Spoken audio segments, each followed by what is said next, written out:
El pasado 1 de noviembre se estrenó en El Cairo el Gran Museo Egipcio, con una gala de inauguración que se acercaba más al estreno de un festival de música que al de un museo. Las instituciones egipcias le dieron bombo al evento diciendo que era el museo más grande del mundo, aquel que estaban inaugurando. Se habló incluso precisamente de su tamaño, el doble del Louvre de París, casi 500.000 metros cuadrados, casi nada, y todos ellos dedicados a solo una civilización, la egipcia. Pues resulta que el evento me hizo reflexionar, darle un poquito vueltas al coco sobre el concepto de museo. ¿Cuándo nace? ¿Desde cuándo tenemos museos entre nosotros? Pues eso, que ya tenemos vídeo. ¿Desde cuándo tenemos museos entre nosotros? Veremos dónde nace la idea. Mete la intro.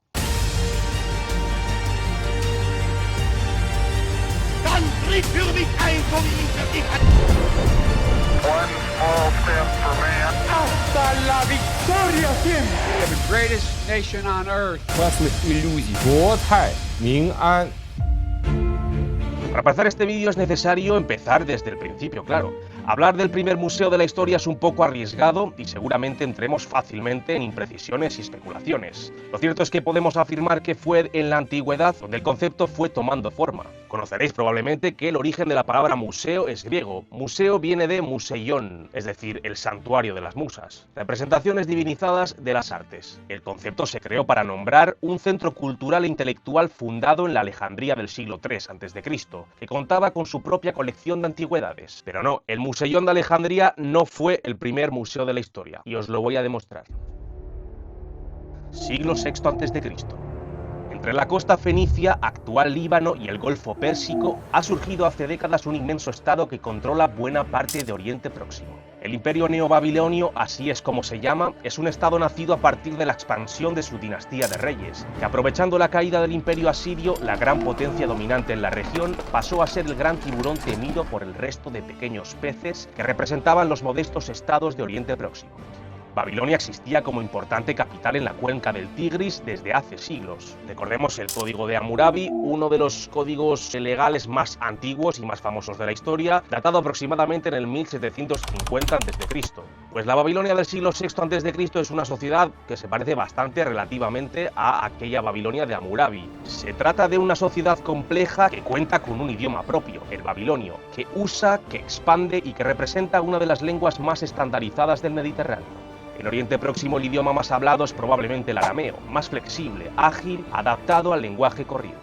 Pero la lengua reservada para el resto de funciones administrativas, diplomáticas, literarias y demás era el babilonio, que era un dialecto del acadio, dominante siglos atrás. Todas ellas eran lenguas semíticas. Lo dicho, la influencia de Babilonia sobre su entorno es total. A las extensas regiones que subyuga y exprime económicamente, con un estricto sistema de tributos, tenemos que sumar las regiones periféricas del imperio, que también sufrían su particular proceso de babilonización, inevitable prácticamente dada la constante influencia babilonia, sobre todo en la economía y en la política de su entorno. Pues resulta que ese periodo de esplendor y de influencia total estaba a punto de llegar a su fin. Al sureste del imperio, otra gran dinastía de reyes pretende poner en tela de juicio la supremacía babilonia. Son los persas. Un orgulloso pueblo que habla una lengua indo-iraní, que no semítica, que está formando una potente monarquía bajo la estela de Ahura Mazda, su dios omnipotente. Faltan todavía apenas unas décadas para que el rey persa Ciro el Grande derrote a los babilonios para siempre, pero de momento el rey babilonio Nabónido goza de cierta calma en Babilonia. Nabónido es un poquito diferente respecto a sus antecesores. No procede de la antigua línea de sucesión caldea, otro pueblo semítico, los caldeos, y llegó al trono poseyendo raíces arameas o asirias y dando un golpe de estado. Sea como fuere, existe una cierta sensación de ilegitimidad en torno a su figura en ese momento. Ese orgulloso forastero del norte había usurpado de golpe un poder que no le pertenecía, y su inminente caída parecía ser presagiada por todos. Le añadió aún más picante al asunto el hecho de que favoreciera al dios lunar Sin, en contra de Marduk, el dios central del panteón babilonio hasta entonces, y cuya casta sacerdotal ejercía un poder enorme en el estado. Así, el rey extranjero no solo había usurpado el trono, sino que además había roto completamente con la tradición religiosa del imperio. Podéis intuir que la situación de Nabónido en ese momento es como mínimo tensa, pero en la vida del combativo monarca hay un elemento que le ayuda, al menos por momentos, a evadirse un poco de sus problemas: su hija, su única hija. Enigaldi Nana es la única hija que se le reconoce en las tablillas, que tuvo un hermano llamado Belsasar, pero que tomándome ciertas licencias diré que ocupaba un lugar especial en su corazón. La princesa Enigaldi Nana era una pequeña muy devota. La elección de su propio nombre parecía ya prever su dedicación a la fe, pues Enigaldi sería señora elegida y Nana otro nombre de Sin, el dios lunar al que su padre se había entregado.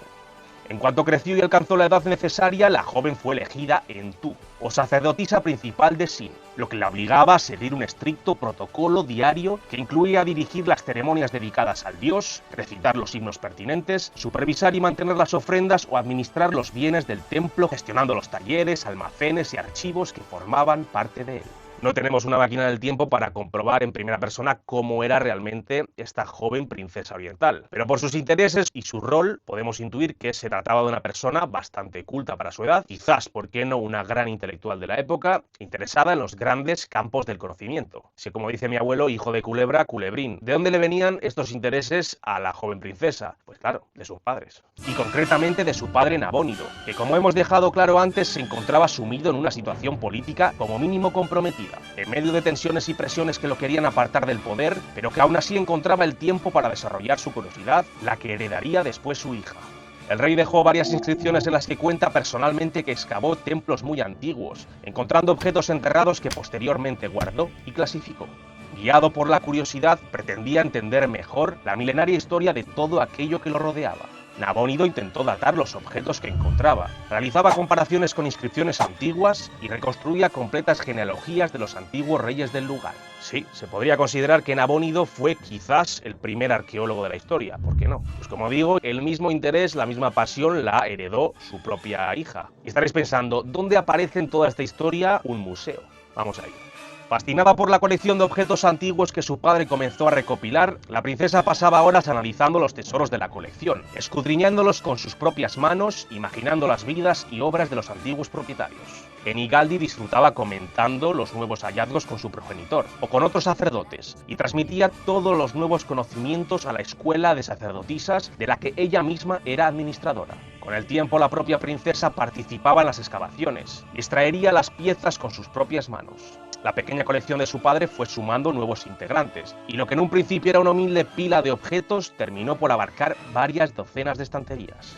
La princesa tomó entonces una decisión, que quizás, quién sabe, fue conjunta, la de colocar y exponer la enorme colección de artefactos antiguos que habían coleccionado. Se erigió así un edificio anexo a la residencia principal de la princesa, dentro del complejo religioso del dios Sin. Dispuestos en estantes ordenados, los objetos representaban a la perfección la historia del lugar. Eran una prueba viva del pasado. Las jóvenes sacerdotisas que aún se estaban formando tenían pleno acceso a la colección y la posibilidad de aprender de tiempos pasados.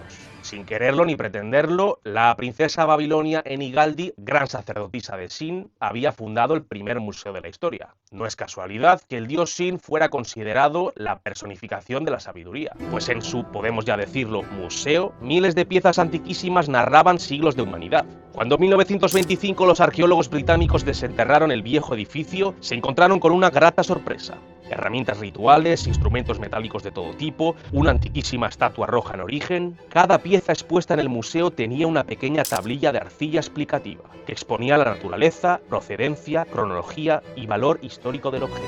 Pues sí, eran verdaderas etiquetas explicativas de un museo, pero a la antigua, a la Babilonia. Aunque la colección de la princesa y del rey fuera una colección privada, de uso privado, estaba todavía lejos del concepto moderno de museo, aquel primer intento de exposición de piezas valiosas, de piezas arqueológicas, representó, por qué no, un salto importante en la historia de la museología. Espero que te acuerdes, pues, visitando la exposición o museo que sea, estés en el MoMA o en el Museo Comarcal de tu pueblo, al observar los objetos, las vitrinas y las etiquetas de la colección de aquella exótica y misteriosa princesa oriental.